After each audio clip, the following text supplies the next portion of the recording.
Good morning and welcome to today's Daily Devo as we lead up to 21 days up to Easter.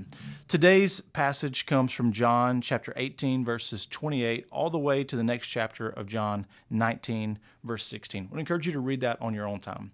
But 40 years before the destruction of the temple, Israel could no longer decide matters of life and death.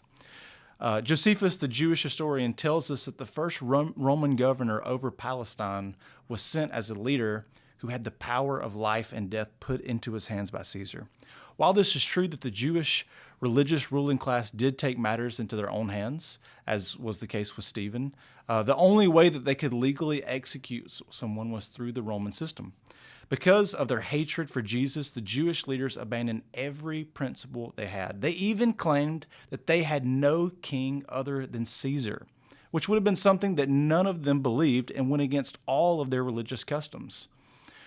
It's for this reason that Jesus finds himself standing before the Roman governor Pilate, whose career was not wildly successful. While Pilate's career looked good from an outsider's perspective, the fact that he was placed in a dusty, small province of Rome, known for its rebellions, meant that Pilate was not the most well-respected leader in Rome. But with all the pomp and circumstance, Pilate tried to rule and flex his Roman strength as he questioned Jesus about the truth. It's an interesting picture. Pilate, a man with diminishing power, questioning the King of Kings with unlimited power. The Roman governor, never fully grasping truth, resisting Jesus, the fountain of all truth. The cynical Pilate was sitting in judgment over the one who would ultimately be the judge. And I've heard theologians and historians alike argue about who really killed Jesus. Was it the Jews with all their hatred of this so-called blasphemy? Did Rome play the pivotal role since they were the ones who could issue the death sentence? Who was it that really murdered our Lord? And the answer is no one. He willingly surrendered his life. All the drama surrounding the trial and the judgment that he willingly took on for our sake.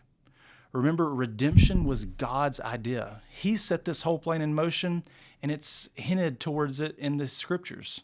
No one really took Jesus' life. He freely gave it up for us so that we could once again gain fellowship with God. After all, his very words are from John's gospel. It says this, "For this reason the Father loves me, because I lay down my life that I may again take it up. No one takes it from me, but I lay it down on my own accord. I have the authority to lay it down, and I have the authority to take it back up again. This charge I've received from my Father." As we conclude today, day 19, I want to leave you with a reflection question. As we look into John 18 and 19, what observations do you make about the trial of Jesus? And how can we approach trials in our own lives in similar ways? Hope you have a great day today. God bless.